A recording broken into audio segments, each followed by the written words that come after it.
Have you ever wondered if the people of the Anglo-Saxon period lamented when information started being exchanged by paper, quill, and ink, instead of lyrical songs with lutes and lyres?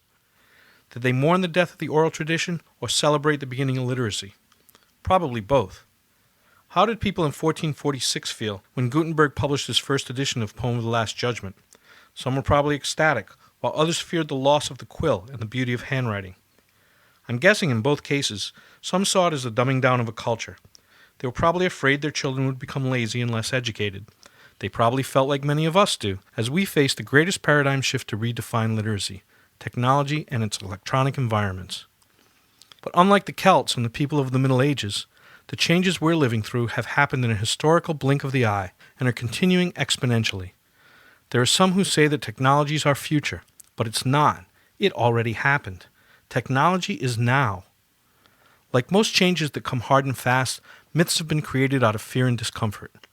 Dr. David Crystal is a world-renowned linguist and author. He's best known for his Cambridge Encyclopedia of Language.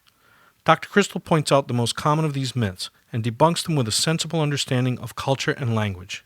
For example, he says that in spite of what most people think, text speak is not invading student writing. In fact, the abbreviations used in texting are few and are virtually non-existent in academic writing.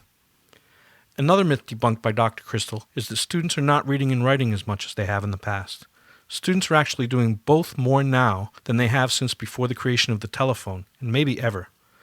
He says that new research is starting to show that the younger students are when they begin using text messaging, the more successful they may be with standardized language assessments.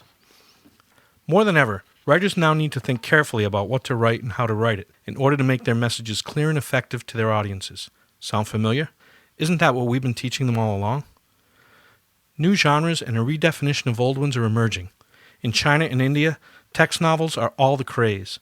Text and tweet poetry contests have already happened, and some great works have come from them. The face of journalism is changing so profoundly that countries and governments are being redefined as you're watching this video. Technology and the electronic environments it creates are not going away. They will only continue to advance. They are the new media through which writers will now share their voices. Our students may not need paper or pens much, if at all, but like the printing press and the beautiful verses of the oral tradition, print media will take their respected place in our culture as beautiful art forms to be relished and appreciated. Meanwhile, student writers still need to learn how to manage, express, and develop their ideas. That is still our job. They also need teachers who understand the world they're living in so that they can be successful communicators in their interpersonal and professional relationships. So let's ignore the myths. Language is not going to hell in a handbasket. It's going through the wires and satellites and changing our world in new and wonderful ways, as only the power of writing can. Whether it's a text, a tweet, or a blog, it is still writing.